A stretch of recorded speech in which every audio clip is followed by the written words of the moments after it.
Hey, fifth grade, I hope all is well. Today we're going to be doing a quick review for test 10 for language. So, the first section is talking about direct objects. It wants to know what the direct object of each sentence is. So the first thing you do is find your verb. Then you find the word that answers what to the verb. So, for example, they saw many types of animals at the zoo. Well, your verb in that would be saw. Well, your direct object, they saw what? Many types of animals. So types would be your direct object.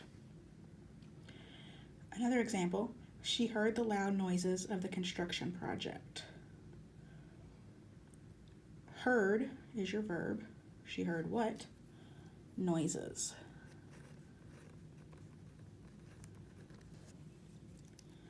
Then for indirect objects, you have to have a direct object in order to have an indirect object. Not every sentence with a direct object will have an indirect object, but some will. So after you've found your direct object, see if you can answer to whom about it. If so, that's your indirect object. So for example, Caden passed Jalen the football. Well, the subject of that sentence would be Caden. So that's your subject. Your action verb, the action, is passed. What did he pass? He passed the football. So football is your direct object. To who did he pass the football? He passed it to Jalen.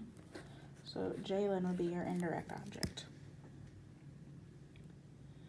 Another example, don't forget to make your mother a Mother's Day card. The subject for that one will be you. It's an imperative sentence, so your subject is you. What is your verb? Your action verb be forget. Don't in this case would be a helping verb, but we're not going to worry about that right now. So forget.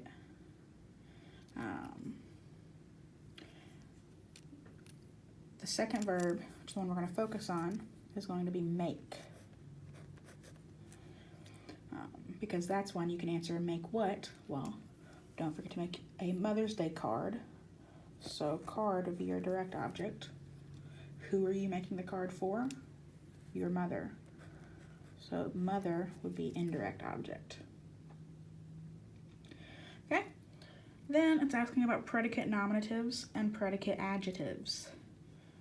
If your sentence has a direct object or an indirect object, it's not going to have a predicate nominative or predicate adjective.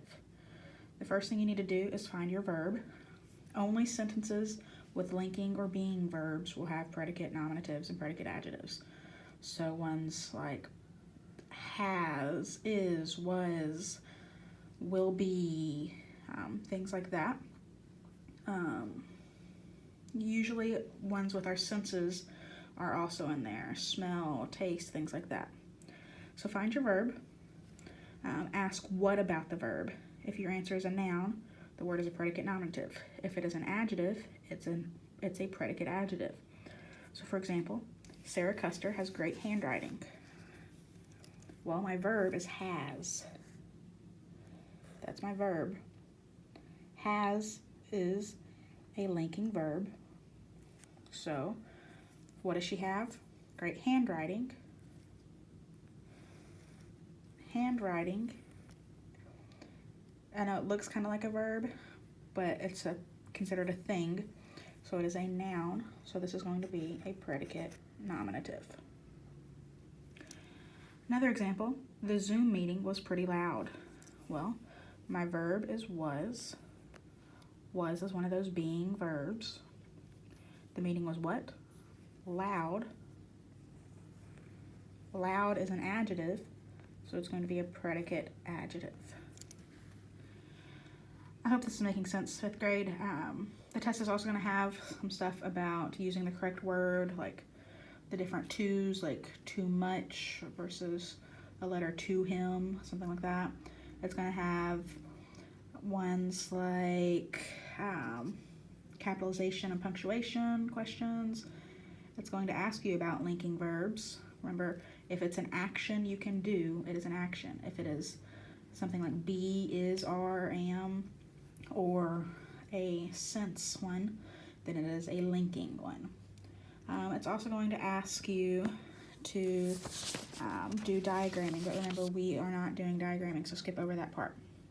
If you have any questions about any of this, please reach out to me on Jupyter or on Zoom. Stay safe. See you soon.